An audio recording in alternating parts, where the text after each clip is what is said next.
দর্শক, কুড়িগ্রাম থেকে আপনাদের স্বাগত জানাচ্ছি। আমি সুজন মহন্ত। আমি এই মুহূর্তে দাঁড়িয়ে রয়েছি কুড়িগ্রাম জেলার নাগেশ্বরী এবং ভুঙ্গামারী উপজেলার যে সীমান্তবর্তী এলাকা কালদানি নদী, সেই কালদানি নদীর একেবারেই পাশে।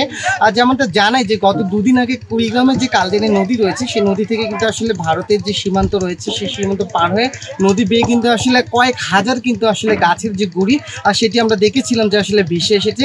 সেই গাছের গুঁড়ি নিয়ে আসলে ইতিমধ্যে কিন্তু এখানকার অঞ্চলের মানুষের এক ধরনের কিন্তু গুজব ছড়িয়েছে। অনেকে বলছে যে আসলে এই যে গাছের গুঁড়ি যেগুলো আসছে সেগুলোর সাথে আসলে লাল চন্দন যে আমরা বলছি, সেই লাল চন্দন আসলে বেশি গেছে। কিন্তু আমরা সরজমিনে আসলে বাস্তবে যেগুলো দেখছি যে এখানে আসলে তেমন কোনো ধরনের ওই ধরনের যে কাঠ, আর সেই কাঠগুলো নেই। এবং এখানকার মানুষ আসলে গাছ যে আসলে যেগুলো সেগুন গাছ রয়েছে, কড়াই গাছ রয়েছে, এই ধরনের যে বনের যে গাছগুলো রয়েছে, সেই গাছগুলো কিন্তু আসলে ভেসে এসেছে। আমি যদি একটু দেখাতে চাই, এখন বর্তমান যে কালজানি নদীর পাড়, সেই নদীর পাড়ে কিন্তু স্তূপ করে রাখা হয়েছে ছোট বড় বিভিন্ন প্রকারের যে গাছ, যে গাছগুলো আসলে সুনির্দিষ্টভাবে স্থানীয়রা আসলে বলতে পারছেন এগুলো আসলে কোন ধরনের কাঠ।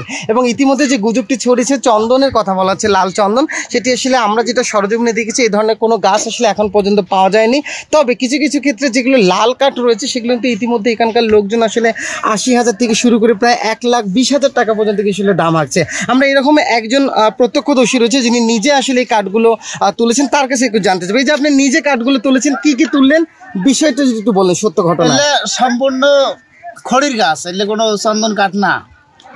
আর এই যে পানি থেকে খুব কষ্ট করে তোলা হয়েছে, এলে সম্পূর্ণ খড়ি বানাইতেছে, এলে কোনো কাজের জন্য না, এলে সম্পূর্ণ খড়ি বানাইতেছে। কাঠগুলো কেমন দেখছেন, কি রকম আসলে ভিতরটা কেমন? ভিতরে এলে সম্পূর্ণ নষ্ট হয়ে গেছে, বেশিরভাগ নষ্ট হয়ে গেছে। এই যে ফুসফুসে গাছ, এই ছাল তুললেই মনে করো নষ্ট হয়ে যায়, এইরকম সিস্টেম।